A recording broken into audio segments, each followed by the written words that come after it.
the same time, I can't help but notice that Asa Hutchinson, who has zero chance of being the Republican nominee and is polling at, nothing in currently in the Republican primary, is getting lots of media attention. Meanwhile, the only declared Democrat in the race, because remember, Joe Biden hasn't even declared that he's running for president, has been almost completely shut out. And Marianne Williamson, I gotta say, she's got a little bit of a bump in the polls here that's kind of noteworthy and does, I don't want to overstate things whatsoever, and I don't want to be naive about any of this, but does have some echoes into the early rise of Bernie Sanders back in 2016. Let's put this up on the screen from Newsweek. The headline here is Marianne Williamson making gains against Joe Biden, new poll suggests. So the very first poll that had her name in it, she was at 4%. And just a few weeks later, she's now made it into double digits. She's at 10%. That's actually almost exactly the same trajectory of Bernie early in the race. His very first poll was 4%, and then a few weeks later, he hit 10%, and then he went up from there. Obviously, the dynamics are very different because you're talking about an incumbent president.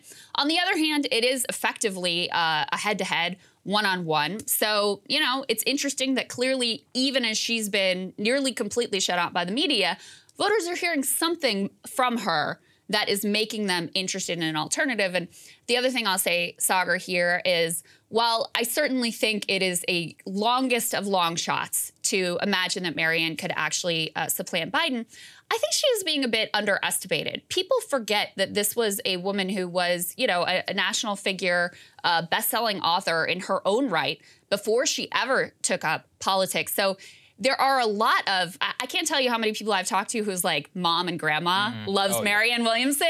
Right, totally. So she has that.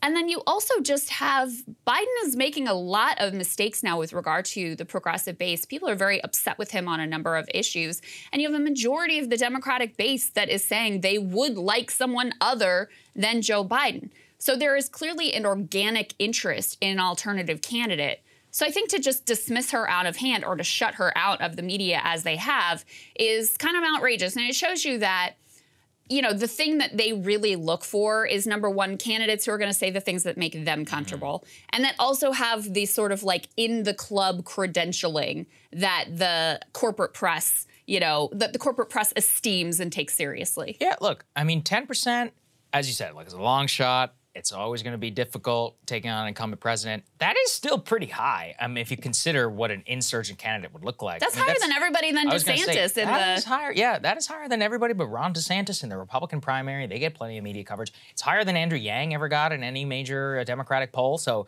it's not nothing. And at the very least, if they allow a debate to happen, that would qualify you for the debate stage, which is, I believe, what was the old metric? You had to be polling at least 2% and like raise that. X amount per money. I doubt she would have any problem with the money. So, okay, polling-wise, I mean, she at least checks the box to what she was much more so than what she held in the 2020 primary. So, anyway, I think it's interesting. I don't really have anything else to say about it. Yeah, I think, again, the media piece of this, it really irritates me because think of how much press Nikki Haley has gotten. Oh, tons, yeah. Right. And she's at, 3, maybe 4% on a good day in the polls. And it reminds me very much of last time around in 2020 in the Democratic primary, in which candidates they took seriously as real contenders and which ones they completely tried to dismiss. Because Andrew Yang, obviously, at the beginning, they tried to completely black out. They'd get his name wrong. They just leave him out of polls because they didn't want to talk about him. When he was out polling, some of their darling Beto and Kamala and whatever, he'd be polling ahead of them, but they'd just pretend like he didn't exist. And so it's partly they take credentials as gospel, number one, and number two, this particular type of DC credentials, by the way. And number two, they don't want to platform anyone who's going to say anything that they find to be uncomfortable.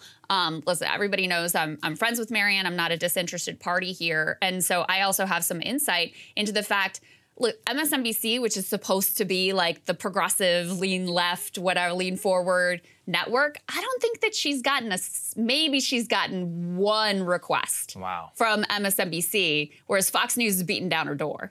So again, it shows you who they decide to elevate and who they decide to try to quash.